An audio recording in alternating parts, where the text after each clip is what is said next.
उधर भाग के शरण ले रहा था। रेजा पहलवी को फाइनली जिमी कार्टर ने शरण दे दिया अमेरिका में। इस ससुरे के जीवन का सबसे भयंकर गलती हुआ। यूएस प्रेसिडेंट जिमी कार्टर ने जैसे रेजा पहलवी को शरण दिया, लोगों का गुस्सा भयानक आया, क्योंकि अमेरिका ही वो था जो मूसा डेक को हटाया था, अमेरिका ही था जिसने इसे शरण दिया। अब ईरान के स्टूडेंट, पब्लिक, जनता पूरा खिलाफ हो गई अमेरिका से, और कहा गया कि अमेरिका तुम रेजा पहलवी को दे दो, उसे तेहरान की सड़कों पर फांसी दिया जाएगा। वह मूसा डेक को हटाया, उसने रेजा पहलवी को फांसी देने की पूरी मांग होने लगी, और धीरे धीरे यह मांग इतनी बढ़ गई कि लोगों ने कहा कि अमेरिका से लेके आओ रेजा पहलवी को, ससुरा को ले आकर फांसी दिया जाएगा। लेकिन अमेरिका वापस देने को तैयार नहीं था। अमेरिका ने कहा कि इसे कैंसर हुआ, हमारे यहाँ इलाज करेगा। ईरान के लोगों ने कहा कि हमारे यहाँ भेजो, हम परमानेंट इलाज करेंगे। लेकिन उसको सच में कैंसर था। अच्छा, रेजा पहलवी मरा भी कैंसर से। स्टूडेंट ने क्या किया, 4 नवंबर 1979 को तेहरान में यूएसए का जो दूतावास है, एम्बेसी, दूतावास मतलब होता है उस देश के अधिकारी वहां रहते हैं डिप्लोमेटिक रिलेशन के लिए। स्टूडेंट पूरे दूतावास को चारों ओर से घेर लेते हैं, और देखते देखते स्टूडेंट्स की भीड़ इतनी भयानक होती है कि दूतावास के अंदर घुस जाते हैं, और दूतावास के अंदर घुस के वहां 52 लोगों को पकड़ लेते हैं। 52 डिप्लोमेट, ये दूतावास के अंदर नॉर्मल आदमी नहीं रहता है, बड़े बड़े हाई ऑफिसर रहते हैं। तो 52 डिप्लोमेट्स को पकड़ लिया स्टूडेंट ने, और तेहरान की गलियों पे इनकी आंख पे पट्टी बांध के परेड निकाला गया था। लोग जूते मार रहे थे, इन लोग को बहुत टॉर्चर किया गया। और आपको जान के ताज्जुब होगा, अमेरिका के इन 52 डिप्लोमेट्स को 444 दिन तक, यानी लगभग 1.5 साल तक इन लोगों ने बंदी बना के रखा था। अमेरिका सुपर पावर टुकुर टुकुर देखते रह गया। अमेरिका में इसका बड़ी छीछा लेदर हुआ। जिमी कार्टर ने रुहुल्लाह खोमेनी से कहा कि हमारे डिप्लोमेट्स को वापस भेजो। इन्होंने कहा कि एक काम करते हैं, हम तुम्हारे डिप्लोमेट्स को वापस भेजेंगे, तुम हई रेजा पहलवी का जो कैंसर का इलाज कर रहा है इसको वापस भेजो, कारण हम फांसी देंगे। तो दोनों में टसल हो गया। भैया कोई वापस कैसे करेगा, जिमी कार्टर की तो बेइज्जती होती। तो जिमी कार्टर ने क्या किया कि ईरान के जो 12 बिलियन डॉलर के एसेट्स थे, सोने चांदी थे, डॉलर थे, उसको सीज कर दिया। कहा कि नहीं, इसको हम फ्रीज करते हैं, जब तक तुम हमारे राजदूत को वापस नहीं दोगे तब तक तुम्हारा पैसा हम फ्रीज रखेंगे। ससुरा ईरान में और बवाल हो गया। कहा कि अब तो हम देवे नहीं करेंगे, आओ छोड़ा ले यहाँ पर।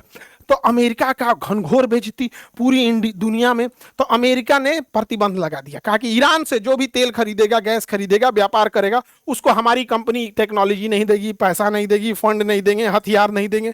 तो अमेरिका ने ईरान को तोड़ना चालू किया, और उस समय से लेके 2026 तक ईरान के ऊपर अमेरिका ने इतना प्रतिबंध लगाया कि ईरान की पूरी अर्थव्यवस्था तोड़ दिया।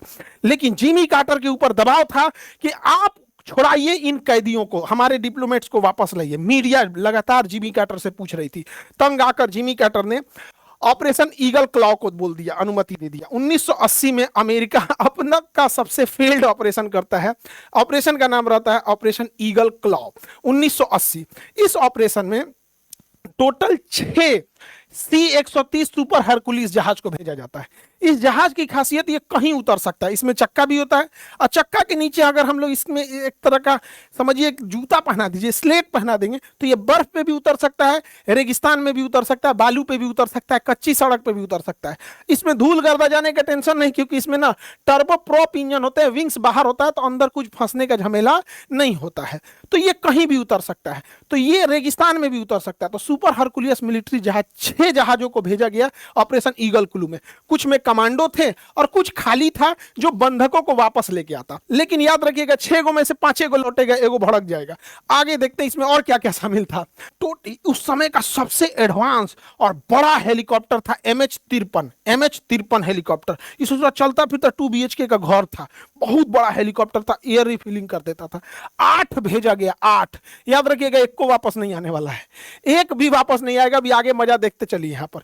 अब इन हेलीकॉप्टर को कैसे ले जाया जाए, तो देखिए हेलीकॉप्टर को ले जाने के लिए तो हम विमान वाहक पोत यूज कर सकते हैं। इस पे हेलीकॉप्टर को रखेंगे, ये पानी वाली जहाज होती है, इसमें 6 महीने का राशन ईंधन भरा होता है, ये जा सकती है और किसी भी देश के सामने लग जाएगी। तो इन हेलीकॉप्टरों को USS निमिज पे रखा गया, और USS निमिज ईरान के पास आके अपना लंगर डाल के यहाँ खड़ा हो गया। लेकिन ये जो सुपर हरकुलियस विमान थे, ये तो इस पे उतर ही नहीं सकते हैं, तो इसको कोई पास का एरिया चाहिए जहां इसे उतारा जाए। तो ओमान के पास यहाँ पर एक छोटा छोटा सा द्वीप है, उसका नाम है मसीराह द्वीप। इस मसीराह द्वीप के एयरपोर्ट पर इन 6 हरकुलिस जहाजों को रखा गया और डिसाइड हुआ कि यहां से ये हेलीकॉप्टर उड़ान भरेंगे तेहरान के लिए और यहां से ये विमान तेहरान के लिए उड़ान भरेंगे। और एक जगह तेहरान से पहले, चूंकि ये रेगिस्तान में भी उतर सकते हैं, तो ये एक खाली जगह रेगिस्तान में उतर जाएंगे। उस रेगिस्तान का नाम रखा गया डेजर्ट 1, ऐसे कोड नाम रखा गया डेजर्ट 1।